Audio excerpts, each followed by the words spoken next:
Welcome to the Cooking for Chemo podcast. I'm Chef Ryan Callahan, your host. And I'm the producer, Jesse Callahan. The purpose of this podcast is to tackle the eating-related side effects of chemotherapy and discuss the practical, real-world solutions that'll help you make your food taste great again. I like it when things taste great. Me too. So in this episode, we are going to talk about tasting and what flavors you actually taste with your tongue. So you just want me to jump in here? Chef Ryan, I just want you to just jump in. What do I actually taste with my tongue? Okay, so taste is one of your five senses, as we talked about earlier in the previous discussions. We've talked about how there are five senses: taste, touch, sight, smell, and sound, and how they all come into play in the eating experience, as well as the sixth sense, which is memory and association. So what we're going to talk about very specifically today, and it'll be a lot of fun, we're going to be doing a little bit of tasting on the air, as we're going to do a live tasting demonstration live on the air. Actually, me and Jesse will be doing it together. We'll be talking about it. But basically, your sense of taste is your sense of perception. It's the data that you get from your tongue. If you think of it, like your body as a machine, you have eyes. Those are kind of like the cameras. You've got ears. Those are like the microphones. You've got your mouth, which does a couple different functions. One is actually speaking, like a speaker, but also it intakes things. And when things come into it, it touches your tongue, and your tongue is where all of your nerve endings are situated that are responsible for processing the flavors of your food. So there's a lot of misconception in this. We always say, oh, that tastes great, or I love how this tastes, or that's so delicious. But what are we really saying when we're saying that, right? Well, there's only actually 5 flavors that you taste with your tongue, and we'll talk about them real quick. They're salty, savory, spicy, sour, and sweet. That seems simple enough. It's pretty simple. It's just the 5 flavors. The inverse of sour is bitter. They're just opposite perceptions on the pH scale. One is a 1 on the pH scale, meaning really acidic, and the other one's a 14, which is really base. That's so basic. It does not apply in this situation, unfortunately. But it's the same set of receptors. So we just, for the mnemonic of having the 5 S's, we say sour instead of bitter. So salty, savory, spicy, sour, sweet. So they all form a different function, and they all do different things to tell your body and your mouth and your brain what this tastes like, how to perceive it, and how to feel about it, right? And that's what it's all about, okay? Okay. So first thing that you taste, and we're going to jump into our tasting demonstration here. I'm seeing all these little cups here with all these things. We got these 5 little cups. Let me paint you a word picture, right? We got 5 little cups. One's got salt, one's got soy sauce, one's got black pepper, one's got lemon juice, and the last one has sugar in it. And what we're going to do here is our tasting demonstration that we normally do live in my Cooking for Chemo classes. So if I'm ever around in your town or your city where you live, and we're at a cancer support community or a hospital, we do these tasting demonstrations. We taste these 5 flavors, and then we learn what they actually taste like and how we can use them in our cooking. So first thing we're going to taste is salty. Okay. So what do I do here? Just a cup of salt. We just shake that little cup, right? So first thing we got to do is we want to make sure that no other senses basically affect our ability to taste.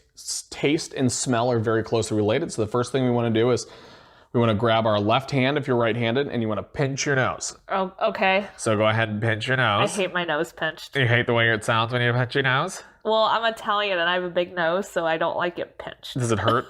It's just weird. Okay, so what do I do? All right.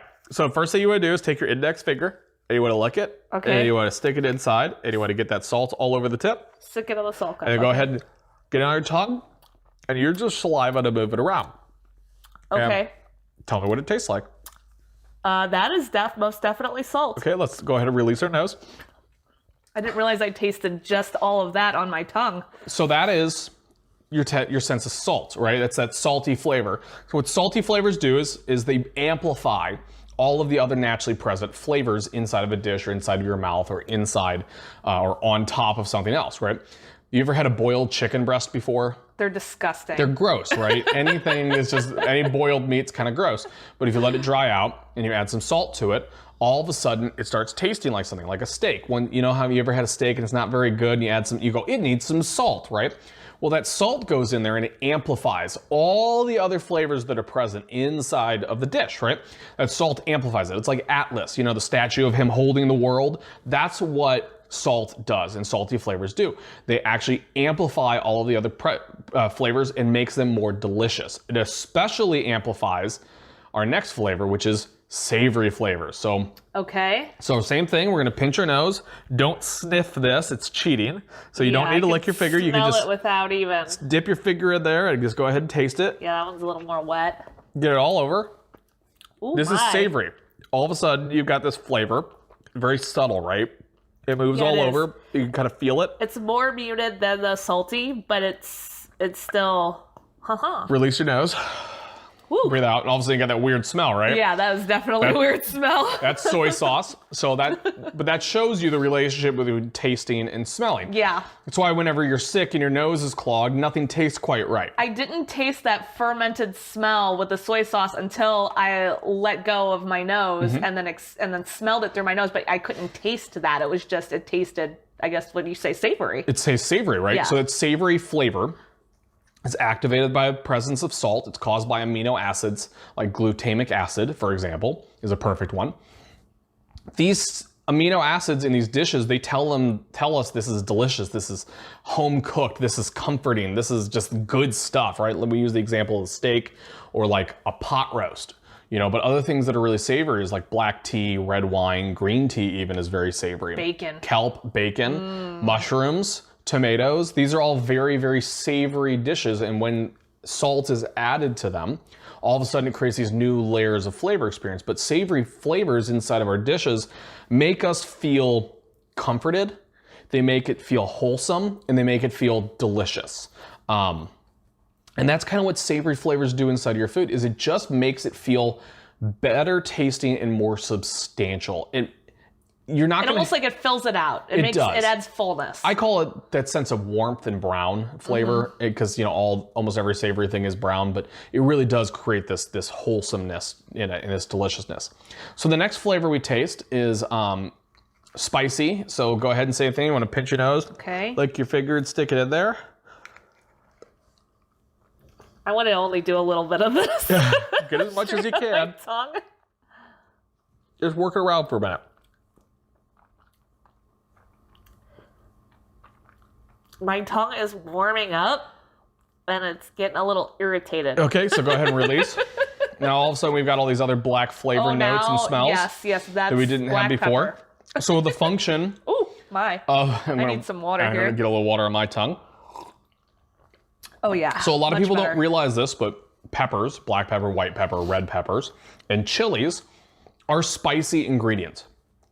And what they do is, just like the salt, they also amplify flavors, and they make these flavors bigger, more substantial, and they create this sense of warmth in your mouth. And that warmth gives you this feeling of fullness and body.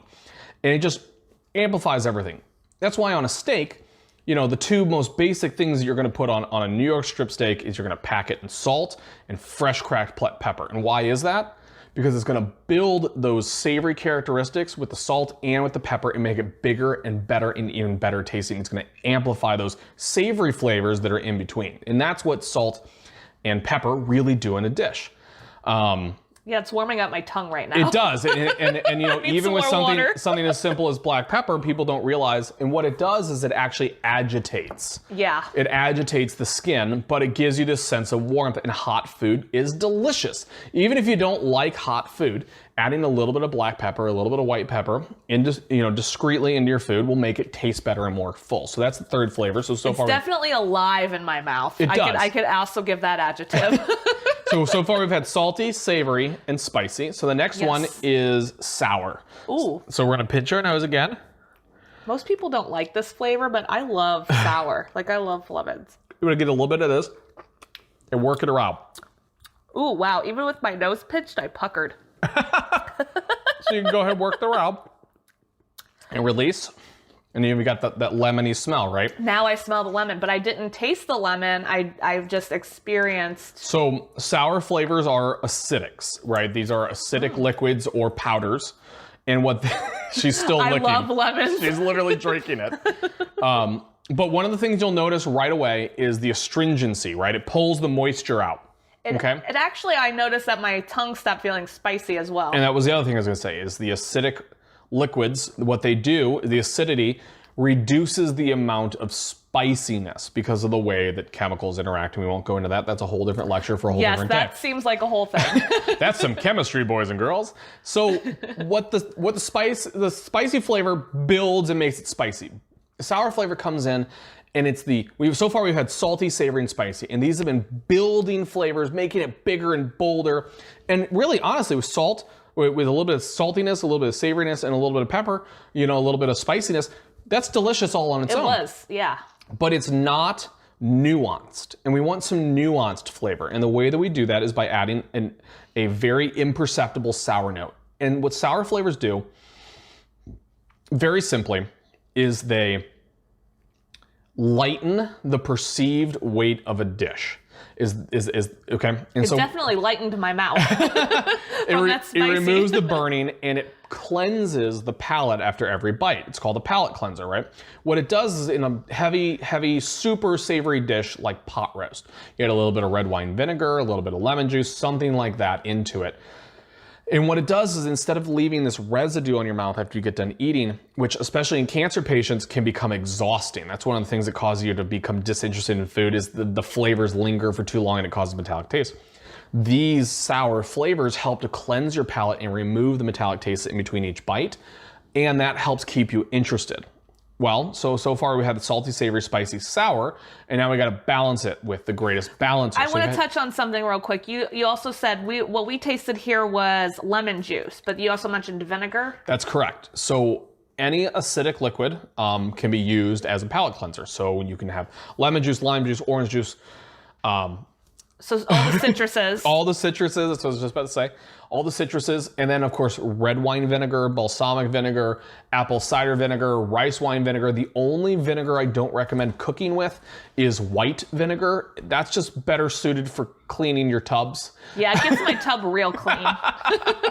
It just doesn't have a very good aftertaste. Well, if it cleans the tub that well, imagine how well it's going to clean my mouth. Exactly, but that's the same that function. Seems a little too much. That's the same function though, Oh, and that's okay. what it's supposed to do. Is that vinegar, that acidity comes in and it really scrubs the scum, so to say, or specifically flavor, yeah. the fat flavor and the fats. Because what we're talking about here is chemistry, really, is the way that the acids react with the bases, because fat's a base, and the acid reacts with the base to neutralize it, and it leaves it feeling clean. And so there is a method to the madness here. There is a chemical method to the madness. And so there's some science behind my madness. So the last one, we don't have to pinch our nose for because it doesn't really have a smell. We're gonna lick our finger. I can't smell it over the soy sauce anyway. Just gonna stick it in there. Okay. You're gonna put it in your tongue. What does it taste like? That's sugar. Okay, and it tastes what? Sweet? Sweet and sticky. And what does it do to you? It makes you happy, Makes right? me excited and I want to go eat some candy. Which is exactly what happened.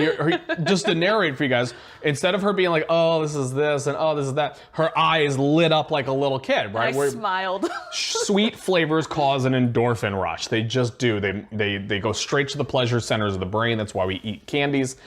But in cooking, sweet flavors are used to bring balance to a dish. So we have salt, which amplifies, savory, which tells us this is delicious, spicy, which helps to build this feeling of warmth, sour, which helps to keep these flavors big and bold but not overwhelming, and then we have this sense of sweetness or sugar that we add to the dish, and that sweetness will bring that sour and that savory characteristic into balance with one another so that the sour flavors can still cleanse the palate, but they're suitably masked so that they're not overwhelming. Specifically, like if we use a vinegar or a vinaigrette, like if you ever had a balsamic reduction, it's actually half balsamic vinegar and half sugar. That sugar in there still allows it to be sour, but it balances the sweetness.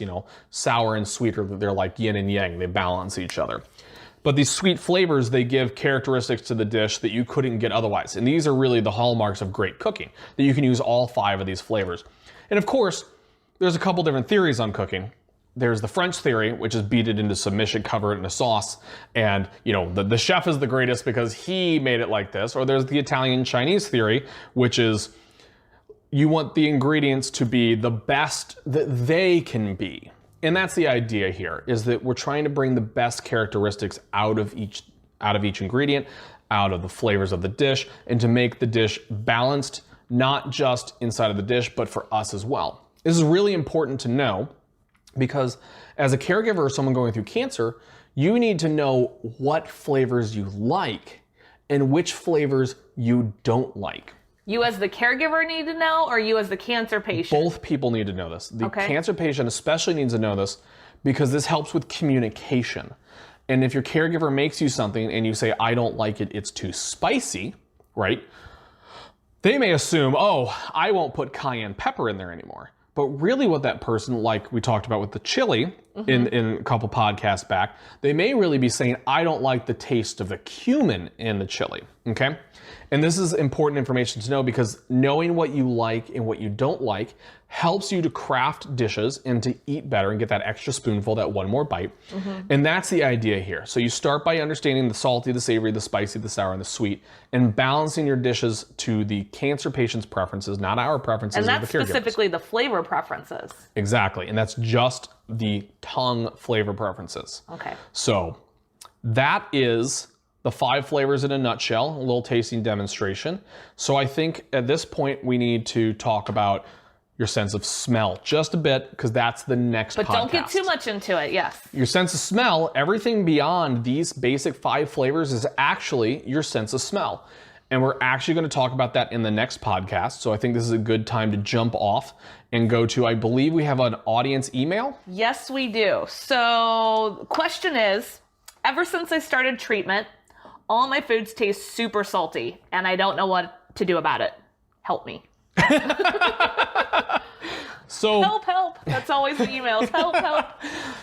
Everyone's drowning and I am the only lifeguard. It's a lot of pressure.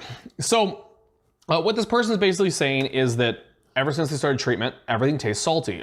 So what she's really saying is that she feels like she's extra salt sensitive.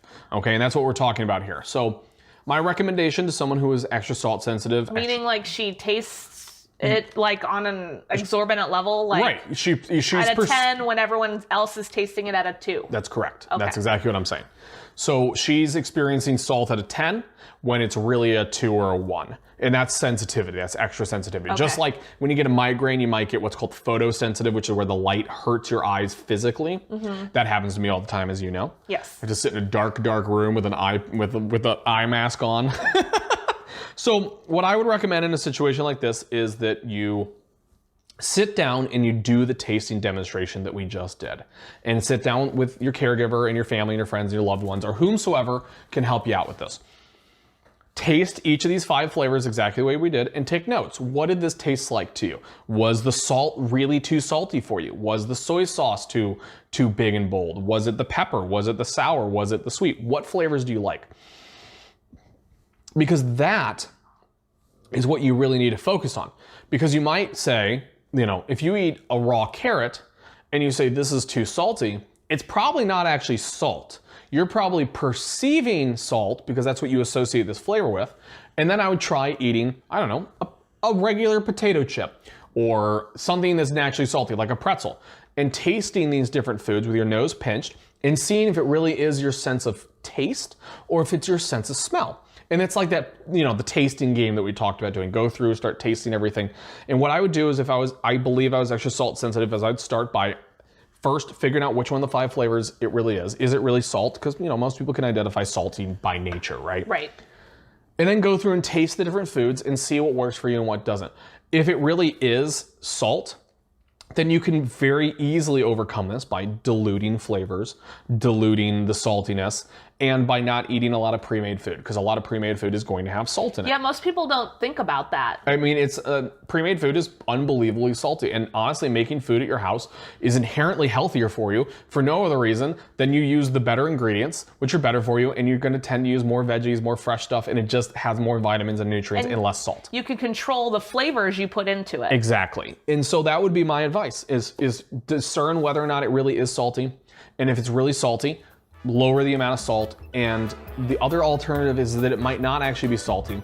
It might be that you think in your mind that it's overly salty, and you've gotten it in your head that you've convinced yourself, like Pavlov's dogs, that the bell's coming and food's coming, but in reality, you've tricked yourself through conditioning to believe that it's salty. So it's just gonna be about reconditioning Figuring yourself. it out, yes. Yeah, and if water tastes salty to you, you're tasting salt when there is no salt, and that's a different problem.